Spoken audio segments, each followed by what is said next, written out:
शादी की उम्र 18 साल से बढ़ाकर 21 साल करने का फैसला लिया है।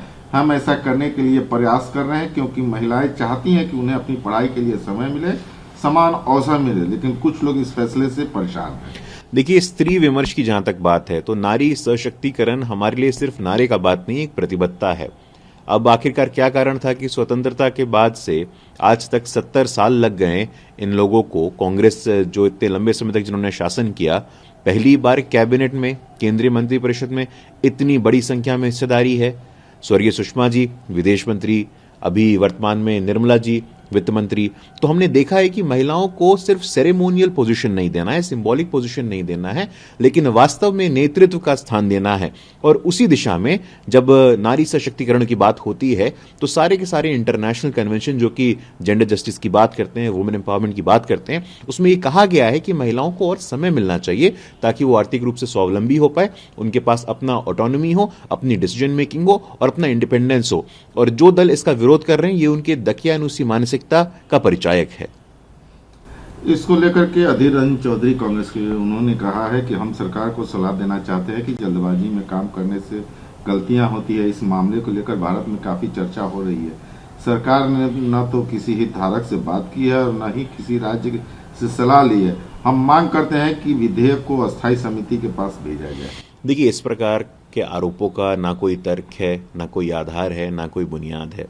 कोई भी पार्लियामेंट में बिल आता है तो उस बिल को टेबल करने से पहले समाज में विमर्श के लिए जाया जाता है। इसको प्री लेजिस्लेटिव डिस्कोर्स कहते हैं। उसके तहत जितने भी स्टेक होल्डर हैं, जितने भी हितधारक हैं, उन सबसे विचार विमर्श किया जाता है। लेकिन विपक्ष का एक पैटर्न हो गया है, वो किसी प्रकार का कोई लेजिस्लेटिव बिजनेस नहीं चाहते हैं। संसद में कोई काम हो, संसद प्रोडक्टिव हो, संसद का आउटपुट आए, वो ऐसा चाहते नहीं है। इसलिए नरगल आरोप लगा रहे हैं। लेकिन उनकी जो मानसिकता है कि हम काम नहीं होने देंगे, हम करदाता के पैसों को बर्बाद करेंगे, टैक्स पेयर के पैसों को बर्बाद करेंगे, देश के सदन का समय बर्बाद करेंगे, ये बिल्कुल उचित नहीं है। इनको अब सरकार के साथ हाथ में हाथ मिलाकर के काम करना चाहिए और लेजिस्लेटिव आउटपुट कैसे बढ़े, चर्चा कैसे हो, अधिक से अधिक विधायक पे सकारात्मक संवेदनशील चर्चा हो और वो कानून का स्वरूप ले ताकि हम नए दौर के साथ समय अनुकूल हो पाए।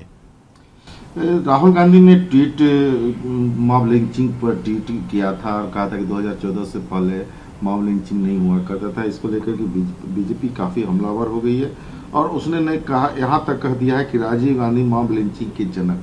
निश्चित रूप से देखिए, राहुल गांधी जी एक प्रचंड ही प्रतिभाहीन व्यक्ति हैं राजनीति में।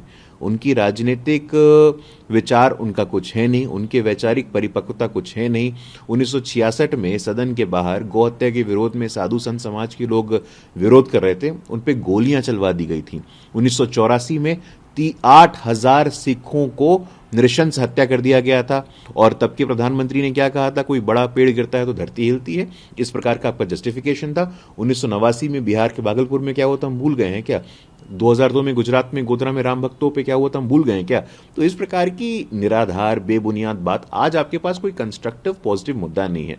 आज जब उत्तर प्रदेश के चुनाव आ रहे हैं, हम वहां पे काशी विश्वनाथ कॉरिडोर की बात कर रहे हैं, हम वहां पे एक्सप्रेसवेज की बात कर रहे हैं, हम वहां जॉब्स की बात कर रहे हैं, हम लॉ एंड ऑर्डर की बात कर रहे हैं, और वहीं राहुल गांधी जी वही घिसी पिटी पुरानी बातें, धर्म के आधार पर, जाति के आधार पर गोलबंदी और तुष्टीकरण की बात कर रहे हैं। अब ये नया भारत है, इस नए भारत में नए मुद्दे, सकारात्मक मुद्दे, यही पॉलिटिकल डिस्कोर्स को रूल करेंगे।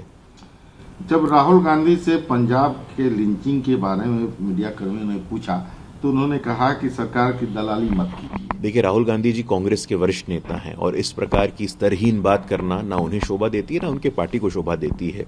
अब आपकी कांग्रेस पार्टी में क्या स्टैंडिंग है हम नहीं जानते हैं, लेकिन चौथा स्तंभ हमारे मीडिया के भाइयों को, हमारे मीडिया की बहनों को चौथा स्तंभ कहा गया है, हमारे प्रेस को हमेशा सम्मानित किया गया है। लेकिन हमें यह भूलना नहीं चाहिए कि राहुल गांधी जी जिस संस्कार से आते हैं, अब यही राहुल गांधी जी की पार्टी थी जिन्होंने आपातकाल लगाया था और इंडियन एक्सप्रेस का वो हमें आज भी याद है कि उन्होंने ब्लैंक पेज अपना फ्रंट पेज दिया था आपातकाल के विरोध में।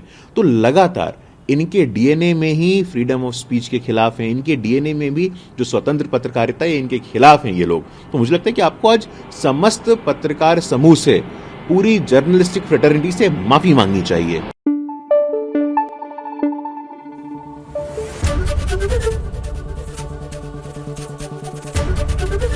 एबीपी न्यूज आपको रखे आगे।